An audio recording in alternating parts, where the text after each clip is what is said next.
back to the podcast, episode 6. We got a special guest here tonight. We got Scott Draeger. He was born and raised right here in our hometown here in Columbus, Kansas. And he's a drag racer. I've known him for a long time, a Christian man, so I'm just going to let him tell the story. Well, Galen was asking me a question. He says, what made you want to get started drag racing? Well, that's a long story, so we're going to try to make it to where it's short and sweet. I was 11 years old when I got my first car. Bill Reeves used to own a salvage yard just about 100 yards north of here, and that was my first job. I was pulling parts down in the salvage yard, and I fell into the love of the automobile then when we were parting out old cars and knocking them in the head and putting them in the crusher. And that Christmas, unbeknownst to my mom and dad, and probably against their will, he gave me my first car when I was 11 years old. It was a 53 Buick, had an inline 8 in it, straight 8, and that's when I figured out how an internal combustion engine worked. Skip ahead, age of 14, get your driver's license in Kansas, and I built me a big block El Camino, and then built my brother a small block El Camino. I remember that car. And red car and blue car. And we lived out there on Clem Road, south of town here, about 3 miles. And if you go down Clem Road, there's a hump in the road just west of the bridge, the old Brush Creek Bridge. Well, from that hump to the first seam on the bridge, the Brush Creek Bridge, is a 1/4 mile.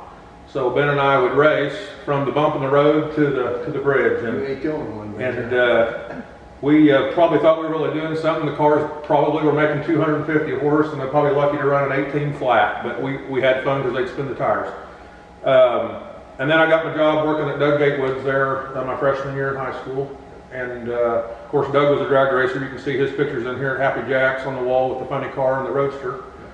So that's where my true passion for drag racing started. Couldn't afford to do it then, but I got to hang out with some pretty neat guys.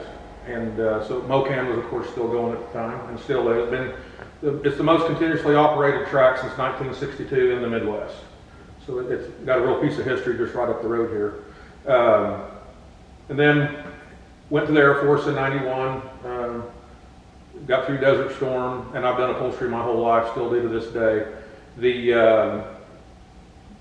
Laid down from the racing, raised a family, 20 years, kids all raised, college and done, and I told my wife, I said, it's time to go racing again. So God said it was okay, and I bought my first car, and believe it or not, it was a Ford Pinto, and it was a full chassis Pinto, big tire car.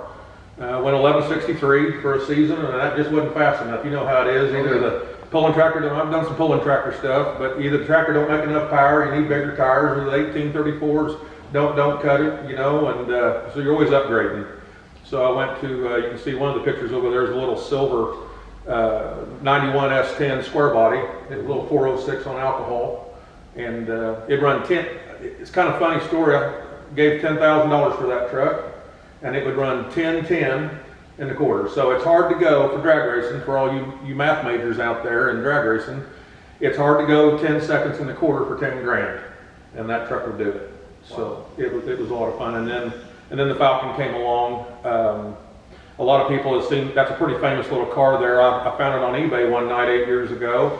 I hit to buy it now and turned and burned West Virginia to go get it and race it that weekend, but it's been on Pinks All Out on TV 4 times from the previous owner, and then it's been on Pastime on Speed TV. So you can go to YouTube and put in endangered species yellow falcon, and you can see that car all over the internet. It's a pretty famous little car. The way you see it is the way I got it, minus putting fresh tires on it, and basic maintenance batteries and oil changes, and we running the valves and stuff like that. But believe it or not, I'm not a Ford guy, but I'd have to say that's probably the best car that I've ever owned. It just doesn't ask for anything. Our last guy was on here, he was a circle, dirt track racer, and he said take a Ford and put Chevy parts in it. Hey, like a buddy of mine said, they're just air compressors. Yeah. It doesn't, other than for the valve covers, it really doesn't know what it is. It's just a bunch of nuts and bolts compressing air and making you spend money on it, basically is what it does. That's true. That's true. But yeah, then the Falcon turned into, actually it turned into the Roadster. I want to go a little faster, and it's lighter weight. The Falcon's 2860 with me in it, and the Roadster is 2140 with me in it. About the same horsepower, but The lighter you are, the faster you are. So it's 625 in the Falcon to 580 in the Roadster. Basically, it's the weight difference. And then we decided we wanted to go even faster, and that's where I stumbled onto the old Pro Stock S10 sitting in Tennessee. Bought it as a roller. Had an SB2 in it most of its life. High revving, 10,000 RPM type deal when you leave the line. 513 rear gear at the time. Now it's a 430 gear, and it's got a 583 inch blown big block Chevy in it. So I decided to go for torque instead of RPM and horsepower. Now you was, Jack had told me you was lead, or you won the national or something last year? Yeah, you run a points championship at MoCan or any IHRA track or NHRA track, or now there's a new one out this year. It's WDRA. IHRA had a split. But I runnered up track champion at MoCan last year. My goal was to finish in the top 10. You get these fancy jackets at the end of the year, and I just wanted a jacket. Been racing 7 years, and I told my wife, I said, this is the year for the jacket. Cool. And lo and behold, we put the truck together. Grant Carson out of Girard, Kansas, owns Speedy's Automotive. Heck of a drag racer. Forgot more about drag racing than I'll ever know. He races himself, and so me and him put the truck together, and we kind of put a truck together that everybody said probably wouldn't work for bracket racing, and we pretty much proved everybody wrong. And we're going to take everybody around on the end of this podcast, and Scott's going to show everybody his cars and set in them and show you all the gadgets and what they do. So we're sitting here talking about the cars sitting in front of us, so we will show you the cars before the podcast. They're way better looking than what we are. Yeah, there you go. I mean, that's just all there is to it.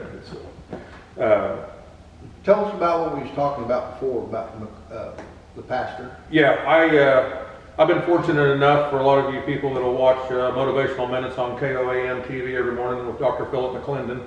He's the pastor, used to be at Calvary. I think it was about 10 years ago. He went from there down to Hilldale Baptist Church in Neosho, Missouri.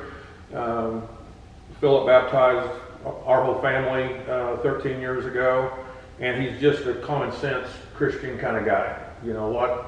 Christianity kind of ruffles some feathers sometimes, you know, and Philip's just a real good common sense guy. So we took a liking to each other. And the trucker convoy that came through Joplin would have been last year about this time, early spring.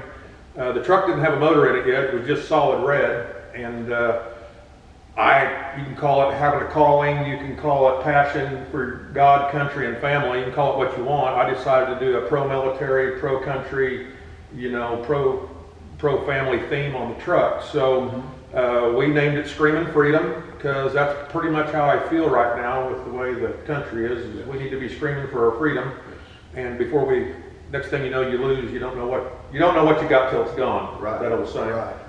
So we decaled the truck up overnight. We had to leave the next morning, and the truck was just red.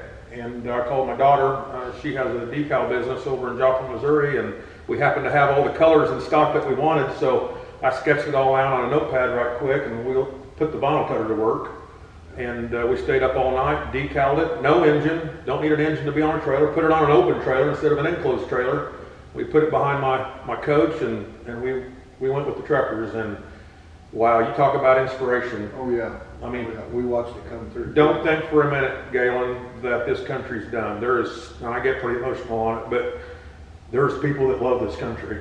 Yeah. And they lined every overpass from here to St. Louis. It was so powerful to see people having their kids out of school, learning what real grassroots situation really is. Yeah, you need to remember you don't know what you got until it's gone. So anyway, so we did that to the truck, and so Grant and I went back to work. It would have been early March, putting the motor and training in it and getting ready to take the truck to the track. Runnered up the first race, runnered up the second race, finished in went 4 to 5 rounds every race all year long, led the points championship all the way to the final race. And I just had the worst race of my racing career on the last race of the season, which it happens, you know. And but I still got to go to the World Finals. The gentleman that won the whole kit and caboodle, you might say, was AJ Goss. We sponsored him for 5 years. He won all 3 classes. He won sportsman, no electronics, and Super Pro. And he was also a junior racer, a junior dragster champion also. So it's kind of like the student taking the teacher to school or vice versa, you know, so it was kind of cool. But since he can't go in all 3 classes, then since I was runner-up and he wanted to go in Super Pro, then I got to go in NOE. And going to the World Finals, you know, I didn't think much about it, but everybody was telling me, like, look, you don't even understand what you're getting ready to enter into here. This is really an honor. And it was a very good experience, you know, to go against the world's best, because every track sends their track champion to Holly Springs, Mississippi to compete. So, You know, I found it pretty fascinating when I started this, you know, you know, we got a lot of history here, you know, with tractor pullers, car racers, you know, there's a lot of history. We've got a right monster here. truck here, John Todd Yeah. White. I mean, Yeah. What was the name of that monster truck? you know, I can't.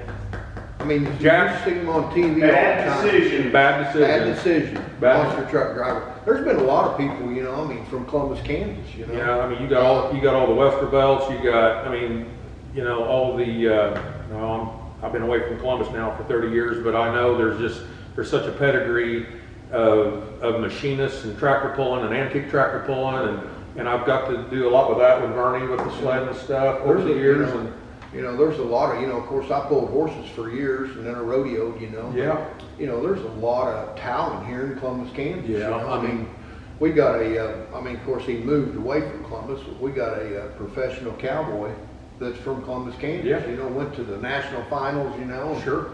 You know, Columbus, Kansas made the map at the national Oh, finals. well, sure. Address, No, you know. yeah. You know, you don't get any recognition. You No, know? well, you know, and as Jesus talks in the Bible, you know, I'll paraphrase it. We could go to the exact scripture, but you're never a hero in your hometown. No. And it's sad. It really is, but it's a fact of life, and it's scripture, and you're never a hero in your hometown.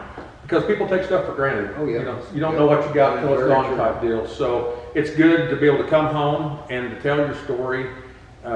It's not so much of a braggadocious way, but it's like, hey, I got to accomplish, you know, what I set out to do. Oh, yeah. You know, so. Yeah. It's very true. But yeah, there is a lot of history here in Columbus with motorsports, and I was fortunate enough to hang around several guys here in town that were into that also. That Doug raced for a long time. He did. He raced for a long time. Doug made the cover of National Dragster, I believe it was, some type of magazine like that. Down in Tulsa that year, I had to Vaseline the bottom. He had a 32 Bantam Roadster, and I had to Vaseline the body all underneath because we were going to do a fire burnout. Really? And so we went down to Tulsa that night, and we didn't really tell everybody what we were doing. Of course, the track coordinator knew, and the photographers were there for the photo shoot. But we Vaselined the bottom of the body because that's fire retardant. Yeah. And we rolled around there through some chemical compound of, I don't know what was in the sprayer I was spraying on the ground, but as soon as Doug rolled through the stuff on the ground, he blipped the throttle, and I tossed a match down on it, and it shot flames probably 20 feet in the air. And Doug still has a copy of that over there at his pawn shop in Galena. He made the cover of National Dragster with the legendary fire burn. It's a true fire burnout. So how much Vaseline did it take for something like that? I don't remember. I think by the time that I was into the third jar, my hands were done.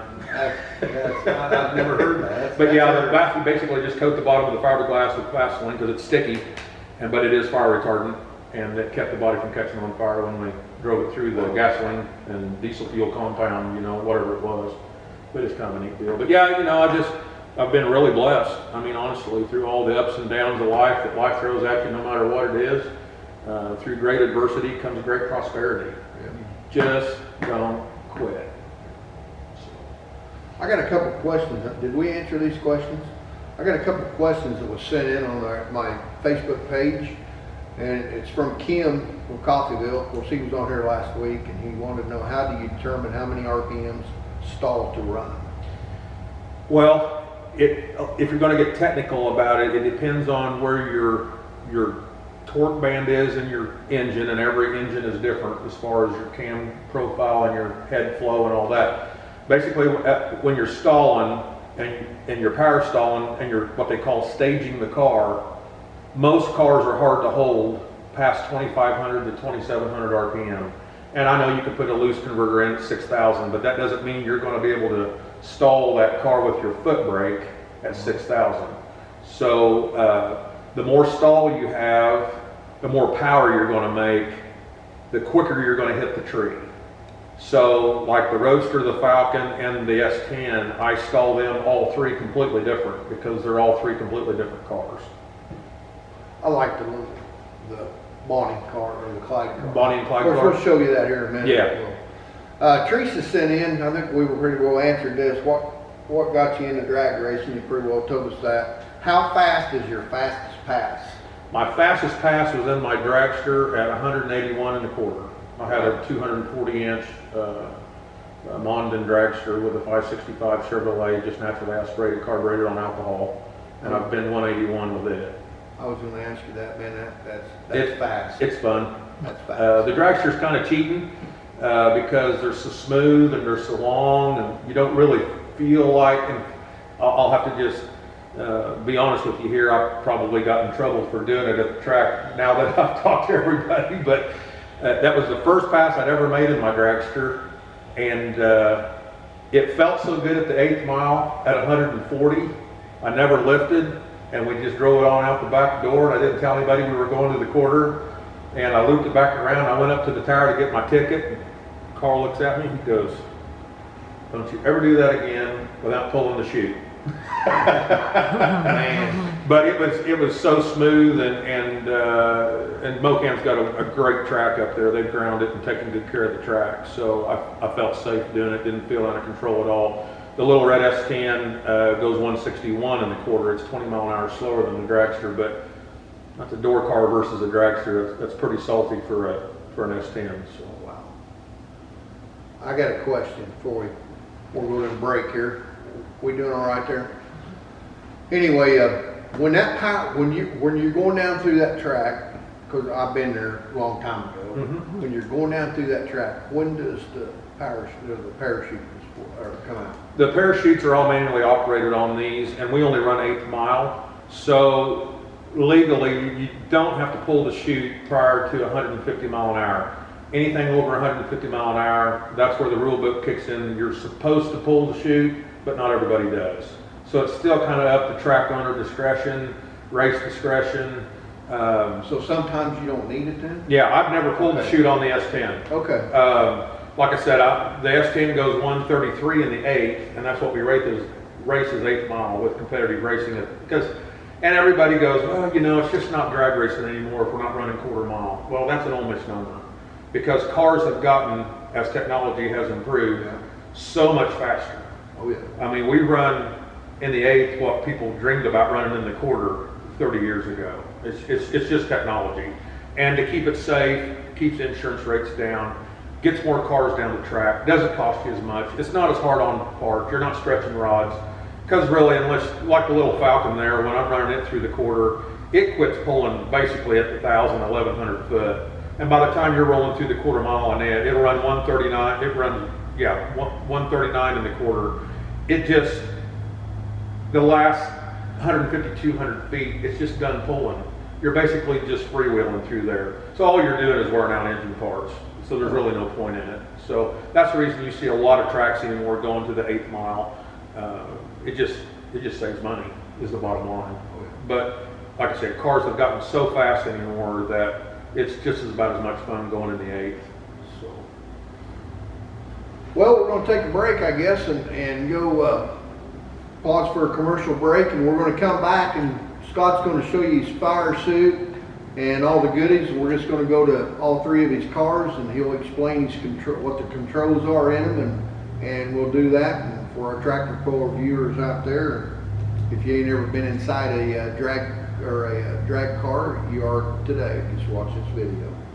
Good afternoon. I want to welcome you to Happy Jack's Foods, home of Beyond the Dirt Pulling Podcast. Come and see us, try out our good food.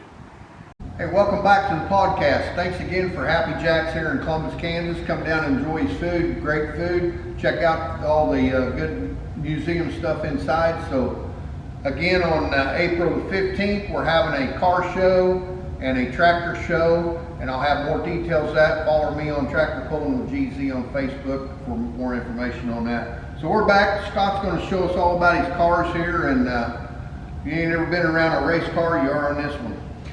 Well, here we are. This is a 63 and a half Ford Falcon, and you say, well, what do you mean it's a half? Well, this started out life as a Falcon Sprint. They were all hard tops, and the way you can tell it's a 63 and a half, it has the old body, which is 63 and down, and it has a 64 roof on it, which is 64 and up. Well, Ford, on the fancy cars, made your half year, whether it was a Galaxy, a Fairlane, or a Falcon, you had a 64 roof on a 63 car. So this started out life as a fairly rare car, and then they decided, Jay Leno has two of them. I didn't even know that. He has two Sprints, and this, believe it or not, it's hard to tell because this car was done so well. This car is chopped 1 3/4 inches. It's not chopped 1 1/2 inches, it's not chopped 2 inches, it's chopped 1 3/4 inches. I don't like it when a car's been chopped and it looks like it's been chopped. Most people don't even know there's 1 3/4 inches missing out of this car. So that tells you how well this car was done. I bought this car 8 years ago. It's my first chassis car. What do you mean when you say a chassis car? There's no factory frame rails underneath this car. There's nothing factory Ford on this chassis. It is complete square tubing bottom rail, and it's complete round tubing top rail. It's all mild steel. It's not chrome moly. It's certified to 850. What does that mean? That means it is designed to take an 850 pass in the quarter mile is what it's designed to do. It'll actually do better than that the way this one's engineered, but with today's rules and regulations, the way that this car was built in '99, the way it was built then with today's specs, it will only cert to 850. Well, how do you make it get certed to 750? Well, you got to weld in some more bars, is basically what it amounts to. But anyway, it's got a 1970 model Dove, D-O-V-E block in it. It's original Ford block, it's original Ford heads, it's 1970 D-O-V-E Dove heads. Iron heads, believe it or not, they're not aluminum. Basically, this is just a really mad and irritated dump truck motor. It's only bored 30 over. It's a 466 inch. It's stock rods, stock crank, of course 30 over pistons. If you want to zoom in here for a minute, I'll point out something that's very, very unique on this car. If you look real close underneath these spark plugs here, you'll see these big aluminum blocks right here, and they go the full length of the head. They've actually milled into the iron heads, and all you Ford guys out there, I didn't know this till I bought this car. I was a GM guy, but Ford, with the 460 head, they call it the dog leg exhaust port, and it's hard to get the exhaust down on a 460 unless you mill all this off. Well, these were done back in the mid-80s. This is the Bob Glidden design. So believe it or not, these heads were designed probably in 82 or 83, and the John Causey heads of today on your P51 heads that they cast the new aluminum high performance heads off of were derived from this design. This was, you might say, the prototype to the new John Causey P51 head, the way the exhaust ports are. So that's kind of a neat piece of history on this. It's real nostalgic. So that's why we haven't went to a big 598 or anything big aftermarket, because there's all the diehard Ford guys, when they come see this at a nostalgia drag race, they just can't believe what they're seeing because it's a real piece of history here. It does have nitrous on it. It's just a cheater plate. It's a 250 shot. I've only used it a couple times. It's more consistent, I feel, not to run the nitrous all the time, because if you run out of nitrous on a pass, you're going to be off your dial. So I try not to use any more power adders than what I need. It is a 1050 Dominator, and it is on gas. This runs on about 100 and I put 110 octane in it, but it usually runs on, you can cocktail it and it'll run on 105 octane. So it's this close to being street legal.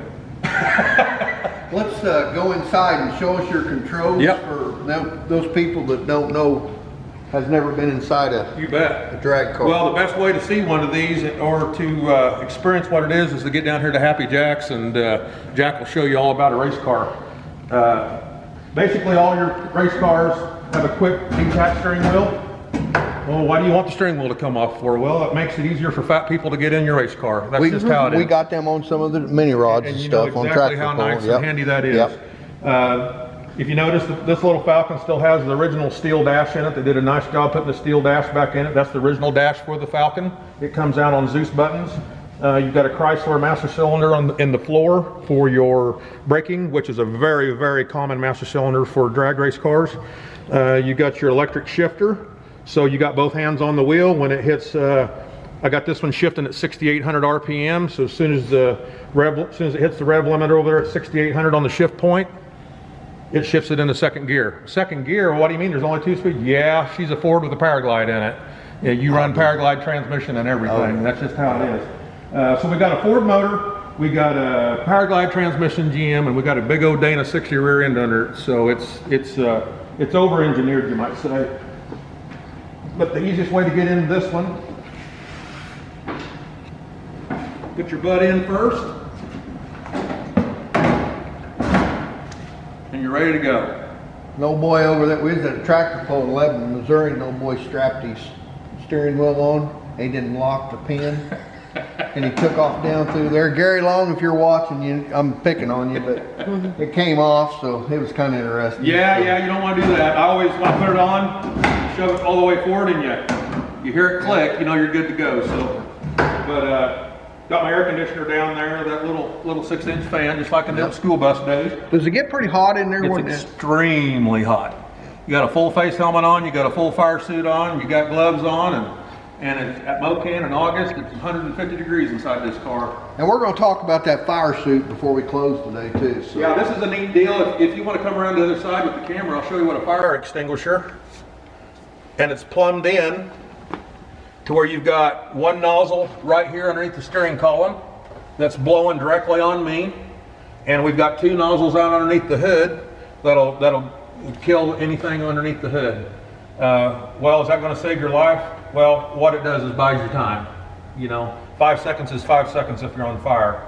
So basically, you're just buying time. I think it's important to have. We're getting ready to put one in the S10. We don't have one in it yet. This is your parachute lever up here, even though the parachute's not on the Falcon right now. I do have a parachute for it, and all these have wheelie bars capable too.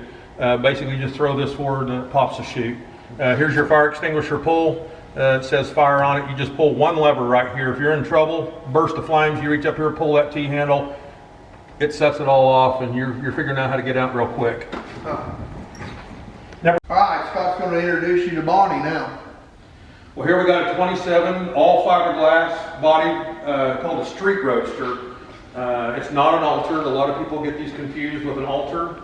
An altered is a center steer car that's 125-inch wheelbase. And that can either be a funny car body, or you can put a Roadster body on a true altered. This is called a street Roadster, which means you set to the left of the transmission like you would in a conventional car. It was built in 2016. This is basically a new car. It has about 100 passes on it. I bought it from a gentleman down in South Texas. They put about 50 passes on it, and decided it wasn't fast enough for them because they were into airplanes, and they decided they were just going to sell it and go back to the airplanes. So I bought it from them. It was just cream and brown is all it was. And I was looking for a car to do a kind of an outlaw theme or a Western theme or something. I'm an artist, been an artist my whole life, and Becky called my wife. She calls all these cars my art projects. And so I wanted to do something, since Joplin was where the first shootout was for Bonnie and Clyde back in the day. I wanted to do kind of a rendition of an outlaw car at the track for Bonnie and Clyde. So I thought, what better than the vanilla shake paint with the, believe it or not, 2015 Toyota Corolla, what do they call it, Mocha Metallic, I think is what they call it. You just don't ever see a car done in brown and vanilla shake. Honestly, I would have never dreamed to put it together. But everybody that sees it, they all say, boy, I would have never thought about that, but that is one neat looking car. It shows really well, it runs really good. It's kind of a hybrid too. It's got a 468 Chevrolet in it. It's on gas also, it's on 110 octane. It's got a 1150 Dominator on this one.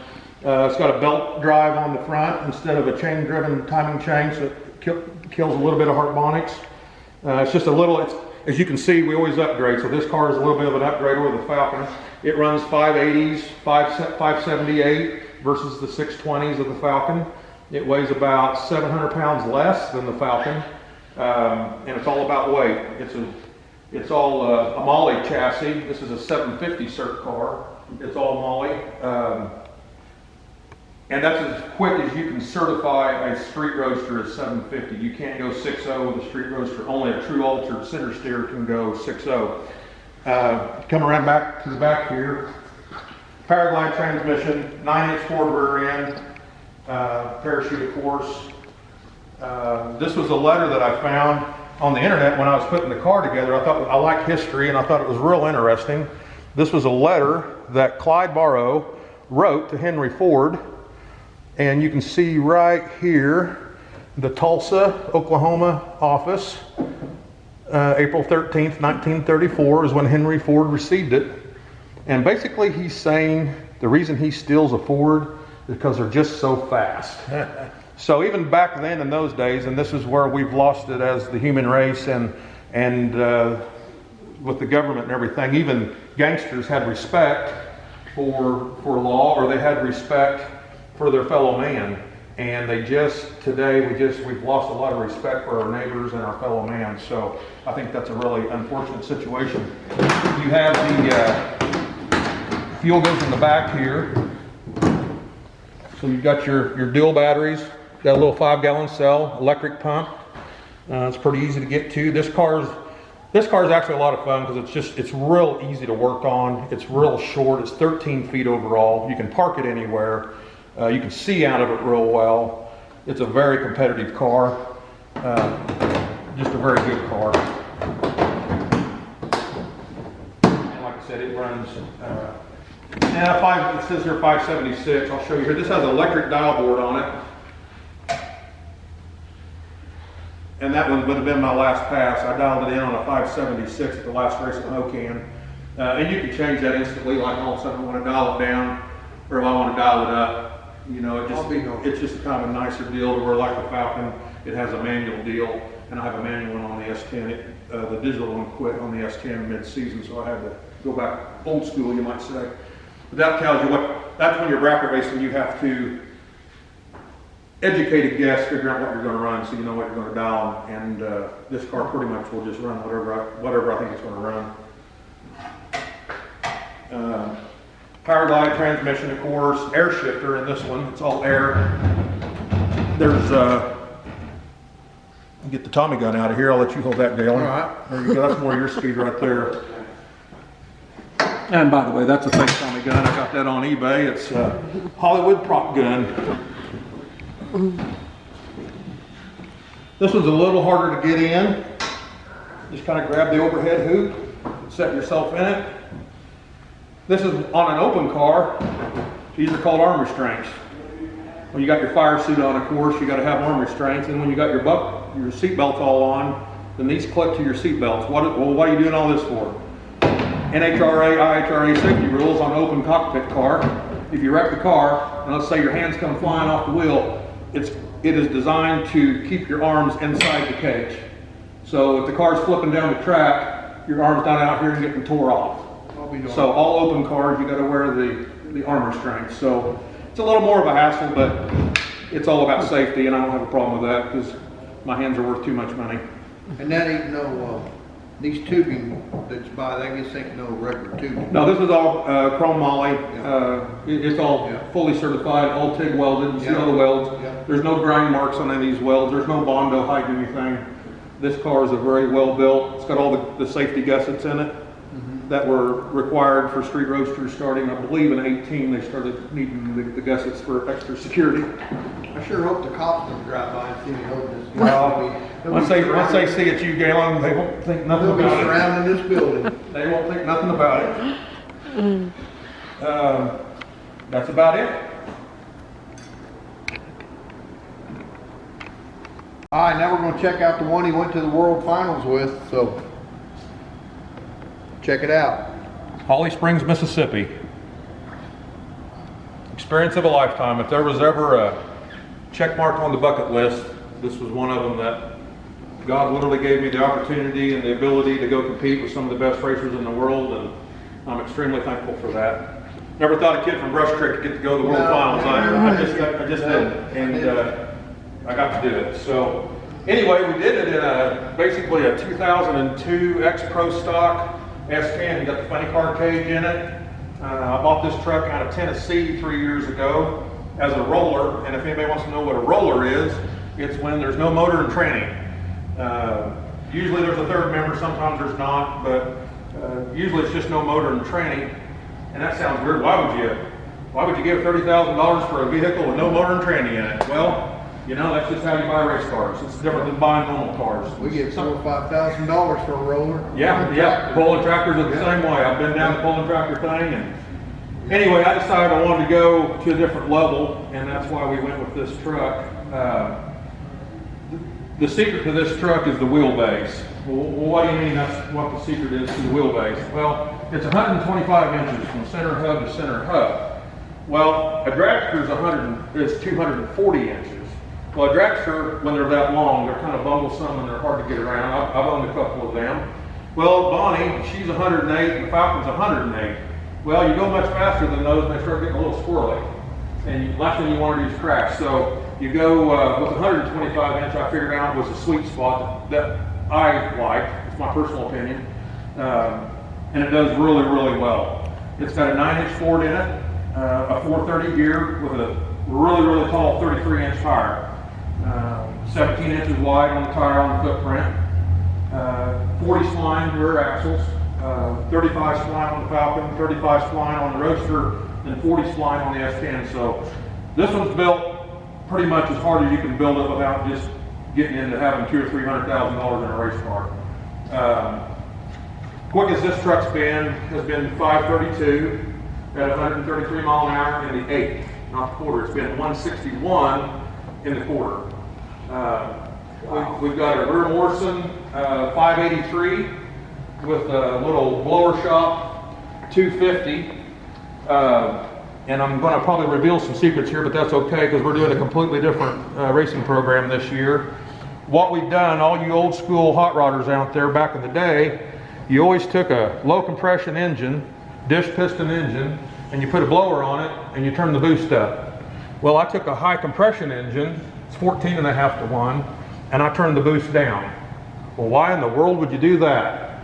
Well, I want consistency. You have to be consistent when you're drag racing. It has to do exactly what it's going to do all day long. My theory was, let's make a whole lot of torque with a whole lot of cubic inch, and let's just use this as my old buddy Nick Farstate has always said, these are a belt-driven air cleaner, is all these are. Well, what we did, we're running about 6.5 pounds of boost to a 14.5 to 1 engine on alcohol. Why alcohol? Alcohol is so forgiving. It's a slow burning fuel. It burns the full stroke of the piston. You're not going to get any detonation. Basically, it's idiot proof. We've got a 1250 Dominator on this from Pro Systems. What this enabled me to do, this truck is so fast off the line and so aggressive off the line. When you're racing, you don't want to go red on the light. You don't want to be penalized for leaving too soon. And I foot braked this truck. We didn't leave on a tranny brake this year. We didn't use electronics in the truck. Old school, just like on Clem Road, racing my brother, swapping feet is how I raced this truck this year. When I went to the World Finals, I was probably the only one out of 300 people there. Maybe there was 2 people that were legitimately swapping feet. So in order for this to be able to launch and not go red, what do you got to do when we're talking stall to the person that had the question on the stall? We have to launch this at the lowest RPM we can. Well, everybody knows if you get too low on RPM on a naturally aspirated engine without a blower, it's going to stumble. Right. You got to have 2,000 RPM usually to launch a carburetor, or it's going to stumble. Well, you don't want it to stumble. Well, the beauty of the blower, it's making constant pressure on that carburetor at 1,000 RPM. It's not looking for anything. If it's going to run good at 1,000 RPM, it's going to run good at 7,000 RPM. I launched this truck at 1,650 RPM. Launched the Falcon at 2,500, launched the Roadster at 3,000. So this truck sounds like it's not even running, basically, compared to most race cars when you leave the line. So at 1,650 RPM, we go from an idle to wide open throttle instantly. It sounds like it's just exploding on the line because it's so quiet, and then all of a sudden it's wide open throttle. But that was the secret to it all year, was to do the low boost, high compression, and it worked. It was just a wild theory. There's a couple guys that were running that theory a couple years ago, some dragsters that I saw, and it worked for them. So I said, let's just do it in this truck, and darned if it didn't work. So I was pretty proud about that. It's not a cog drive. You'll see it's just actually a 15 rib serpentine belt. Yes. So we're only running, like I said, it's got a spring tensioner on it. Most of your blowers you see out there have the cog drive with the stationary idler on it. You'll see that. I'll have it back over here probably towards the end of the season with the new motor in it. It's 2.4s, 871, 540, making 1,500 horse versus the 1,100 horse. We're going to do some outlaw big tire racing with it, some throwdown stuff this year. So it'll be a kind of a different configuration. We'll see if we can pull it off. And then of course the Powerglide transmission. All my Powerglide transmissions are built by Speedy's Automotive there in Girard, Kansas. Grant Parsons, very meticulous with what he does on a Powerglide. I trust him with my life when it comes to the transmissions. Stall converter, this has got a pretty loose converter in it. It's probably around 5,800 on the stall. What does that mean? That means if you were to take the chip, well, what do you mean when you say chip? When you take the rev limiter pill out and you just put it on the converter, on the tranny brake, holding it in gear, it's going to go to 5,800 and it's just going to stay right there. So this is, and you can change that with your launch stages and stuff. Electric shifter, I've got the electronics in this right now. This one's really easy for fat people to get in, thank goodness, because the older you get, the bigger you get. A lot of leg room in this, a lot of head room. I mean, I'm pretty broad-shouldered and 240 pounds, 6 foot, and about anybody can fit in this. Got your electronics here if you're going to run Super Pro. It's on a quick plug. You can take it out in 5 seconds and run no E. Electric shifter, overhead fan, parachute. Basically everything, all 3 of my cars are set up pretty much the same. Fire extinguisher. A lot of people ask me, you know, what in the world is the red duct tape for on the dash? Well, my Uncle Bill told me when I was working for him, 11, 12 years old, if something's crooked, you're going to notice it. If it's straight, you're not going. Because I used to go around straightening up all these signs in his store because I was a little OCD on making sure everything's perpendicular and parallel to everything. And he'd get mad at me. He goes, "I had those crooked for a reason." I'm like, "Well, why in the world would you have them crooked for?" "Well, so people will read them." He goes, "If it's level and perpendicular, they won't read them." So anyway, what does that mean? Look over! Exclamation point! Exclamation point! What I found out, Galen, on this truck about mid-season is that if you look at the front end of this truck, at the center of the wheel to the very nose of the truck is 2 feet. Okay? Yeah. My license plate out there on the front of the truck is tripping the finish line. If you're racing the Roadster, you're tripping it with your tires. Well, you got somebody that's going to try to wheel race you. Right. And I mean, at 140 mile an hour, she's a little hard to see coming up on you. Mm-hmm. And they're like, "Oh, I see his tire, I see his tire." They're looking over at you. "Yeah, but I got 2 feet on you. I'm going to trip it with the license plate." Yeah. So I learned to look over. When you stage your cars, that's the only time you're legitimately lined up even, is when you're staged. When you turn on that last bulb. That means both. So you look over, and I'd line old Donald Trump up there, or I'd line this B-pillar up with a spot on their car. Whether it was their B-pillar, or maybe it was a dragster, maybe it was a decal on their body. That told me where our wheels were. Uh-huh. So if I'm lined up with him when I'm crossing the line right here, I got 2 foot on him. I just won. Little drag racing secret there. There you go. So that's called the beam tripper. Perfectly legal. You can be up, it has to be under 45 inches to be legal. This one happens to be built in at about 26 inches. So that's a little trick there. And it's not like I figured it out. It's been going on for decades.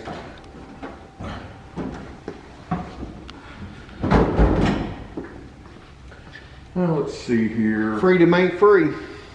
It's not free. I don't know if you can see the hood of this. Chris Kyle is pretty much my hero, the legend. If anybody ever watched the movie on Chris Kyle, the best sniper we ever had. Then he came home helping a vet and got killed. So I try to pay homage to people that have sacrificed it all so we get to do this stuff, because if it wasn't for people like that and God and country, this stuff's only worth so much a pound. Yeah, you know, that's true. I've told guys that. I said, the minute all this stuff is done and over, we have nowhere to go with these things, I don't care how fancy that thing is, it's worth so much a pound. And Leon King will tell you exactly how much it's worth. He'll tell you how much it's worth, I guarantee you. It's going up too, I heard. Yeah. Everybody asks me, why in the world would you put Matthew 24:6-14? That's some pretty good real estate there on a racing truck. I mean, if you want to put advertisements and sponsorships and stuff, and if you got a second, I'll just pull it out of the old King James Bible, and I'll tell you why I put it on there. I teach down at Hilldale Baptist Church on Wednesday nights, and we try to teach just a common sense church class. And so here we are at 24:6-14. You will hear, and you got to realize what we're dealing with here in this whole country right now. We hear a lot of stuff. A lot of people are nervous. A lot of people don't know what's going to be happening tomorrow. Sure. So I was hoping this would give everybody a little peace, because Jesus doesn't lie. You will hear of wars and rumors of wars, but see that you are not alarmed. Such things must happen, but the end is still to come. Nation will rise against nation, and kingdom against kingdom. There will be famines, earthquakes in various places, and all these are beginnings of birth pains. Then you will be handed over to the persecuted and put to death, and you will be hated by all nations because of me. So basically, if you love Jesus, the rest of the world's going to hate you. And that's okay with that. I'll wear that like a badge of honor. At that time, many will turn away the faith, and all the false prophets will appear and deceive many people. Because of the increase of the wickedness, and the love for most will grow cold, and the gospel of the kingdom is preached in the whole world as a testimony of all nations. And here's the most important part I want everybody to take from this. You heard of the earthquakes, you heard of the famines, you heard of the rumors and rumors of wars, and then the end will come, but we have to go through it all first. So we're doing everything we can. Get up tomorrow and go as hard as you can. Make sure you're saved, and it just makes you sleep. Simple. It is simple, just like it is right here. What does that say, Galen? It's really that simple. It's simple. It's not complicated. It doesn't cost anything. This truck's expensive. That's free. It's simple. Here's a Simpson helmet. You can buy helmets at any level. This one, it's about a $600 helmet. It's not a high-end carbon helmet, but I feel it's important to have a good helmet, so we got a good helmet. You got your fire gloves, and then here's your Nomex fire suit. Yeah, I got a question. You know, a lot of our guys wear fire suits, you know, so basically that's the same as they wear, probably. Yeah. Same thing. It's the same thing. I mean, honestly, any of your big pulling tractor guys, I mean, I'm a firm believer in a helmet in any type of motorsport. I don't care if it's a lawn tractor. I don't care if it's, I've done quite a bit of pulling on antiquers and everything, and I had a couple pretty hot antique Alice's that I probably should have had a helmet on, but I'm a firm believer in a helmet. I mean, you got to wear something anyway, so why not put on a fire suit? This is just a great big jumpsuit is all it is. This is a Nomex suit. It's a 5-layer. It's not a 15-layer like you would have to have in a funny car. Nomex, you feel how lightweight that is. Oh yeah, it's real light. You know, to where like a heavy cotton suit is still good too, but what I have found out, everybody kind of joked at me at the track when I first started wearing this, but in the dead of the summer, I'm cooler in this than I am in my heavy cotton suit. Oh yeah. It actually breathes good. Yeah. So I was a firm believer in the one-piecer. What's nice about a one-piece when you're sliding in and out, especially the Roadster, your jacket's not riding up on you. Your one-piece, you know, there's no gap. You know, last thing you want to do is get burnt where the gap is, and with the one-piece suit, there's no gap. Parachute on this one, of course, too. This has a 16-volt system in it. This is a pretty neat deal. They came out with a 16-volt. I don't know if any of you tractor pullers are doing it yet or not, but we're not running an alternator on this. We're running an alternator on the Falcon. It's still 12-volt. This one's still 12-volt, but no alternator. This is 16-volt. Basically, it's nitrous for electronics, is what 16-volt does. It just makes everything a little hotter, makes it start a little easier, your ignition's a little hotter, your gauges work a little better. It's a pretty expensive system to go to when you go 16-volt, the price of the batteries and the chargers, but I would say it's one of the better things we did when we went to 16-volt on this truck. And this is the original paint on it too. It's never been crashed. It's got its bumps and bruises. She's no show car. They're all workhorses, but Is it for sale? everything I own is for sale. Okay, there you have it. This is for sale if anybody's interested. Get a hold of me and I'll get a hold of him. So Jack knows me better than that. I've got a sign right here that says for sale. Well, I hope our viewers enjoyed that little demonstration that Scott showed us the cars and everything, so hope everybody enjoyed that. And we're gonna wind down, but we got one more story. I know that as the PR man for the Black Widow and the Midwest Polar Sled, we were kind of talking about this deal. We're all brothers. We're all brothers and sisters in this. One breaks down and we all help each other. And as I put it on Facebook, we're all family. So let's talk about that. Yeah, that's a very important part, Galen. I always used to consider myself the one-man band at the track. Not that my wife doesn't like to go, it's that she'd rather go shopping. So I go to the track and go racing, and she goes and hangs out with the grandkids and goes to TJ Maxx when there's a special. So it works out good. I always considered myself a one-man band because I was always there by myself, unloading the cars, fueling the cars, checking the tires. And usually everybody else always kind of had a small pit crew or family, wife, team type deal. And it's kind of silly, but it was probably 3 or 4 years ago. I was kind of feeling sorry for myself, thinking, man, I'm having to do all this by myself. And then what I realized is that I was completely wrong. There's nothing about a one-man band at the track or at the tractor pull. Because what I found out for sure with the red truck this year, the other cars never really broke down that much. We didn't have any issues, so it was pretty much just loading and fueling and tiring and stuff like that. When you start competing really hard and you're at the top and you just got to keep push, things start coming apart at the seams. And that's where the real test comes in. Are you willing to go the distance, whatever it takes to a certain extent? Well, what I found out is one day I had a flat tire and one of my competitors came up and had a tire plug kit, reaming out the hole, sticks a plug in it. Well, I get to go 5 rounds that day. I couldn't have done it without him. Yeah, that's all there is to it. I didn't have the plug kit. We've had the same thing happen. One day I had a leak on the intake manifold where the water neck went in, and next thing I know, one of my buddies comes sauntering down from his trailer, and here's the 3/4 pipe plug, and here's the Teflon tape. And I mean, it's not that I don't carry tools with me, but it's impossible to carry everything you could possibly imagine. And the beauty of that is what I got to see happen is that I was always willing to help everybody else. And then everybody came and helped me when it was so important to get to go to that world final. It was almost like, even though we're all competing, we're all in this together, and we all want our brothers and sisters to be able to share the experience of success.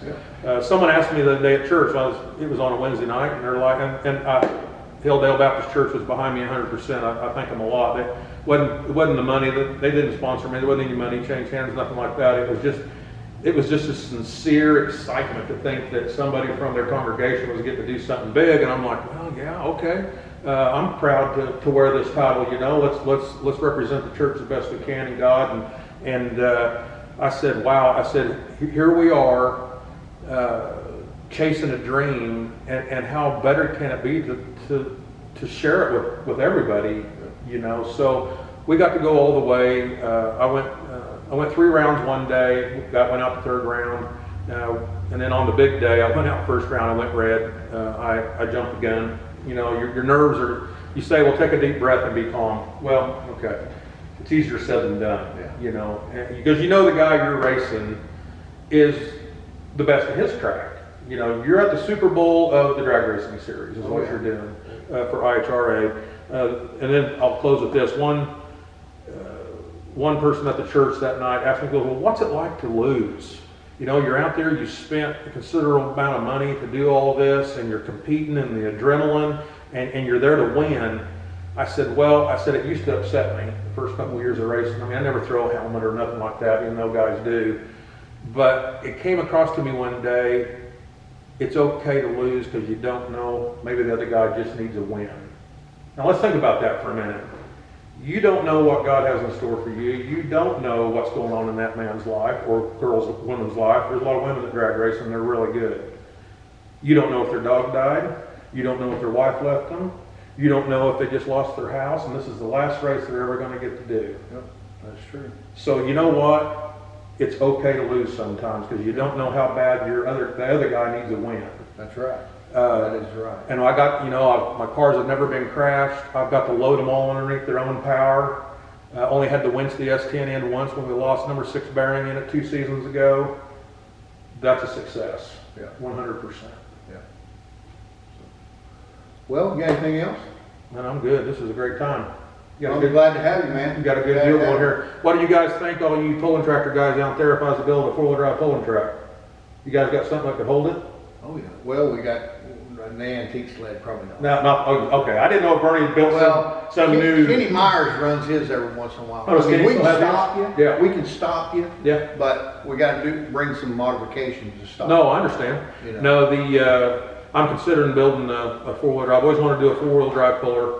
I got a couple spare motors Well, lying there's around. always Spring River, you know. Oh, I forgot about Spring River. Yeah. Or, no, there's another, and I can't think of it right now, but, No, I just, I love the family of the drag racers. I love the family of the tractor pullers and the truck pullers. You can call us rednecks, you can call us what you want, but there's not one of them in those stands that won't help you change a flat tire or help you get home. yep. And that's what true. this country was built on. That's true. That's right. And people need to remember that. They do need to remember that. You know. Love your neighbor, and even though it's a Love rough your one, neighbor. it's a rough one. Preach that a lot. I mean, it's a rough one. I mean, thou shalt not steal and shalt not murder and all that. That's right. That's pretty Love simple, your but neighbor. whew, love your neighbor, boy, that's a rough one. Depends on who your neighbor is. Yep, that's true. Love your neighbor, love your fellow man. Just as you love yourself, and that's a rough one. That's right. That's exactly right. We're going to get out of here. Thank everybody for watching, and check out Tractor Pulling with GZ on YouTube, and like and subscribe to the channel, because I got more to come. So everybody take care and keep it between the lines.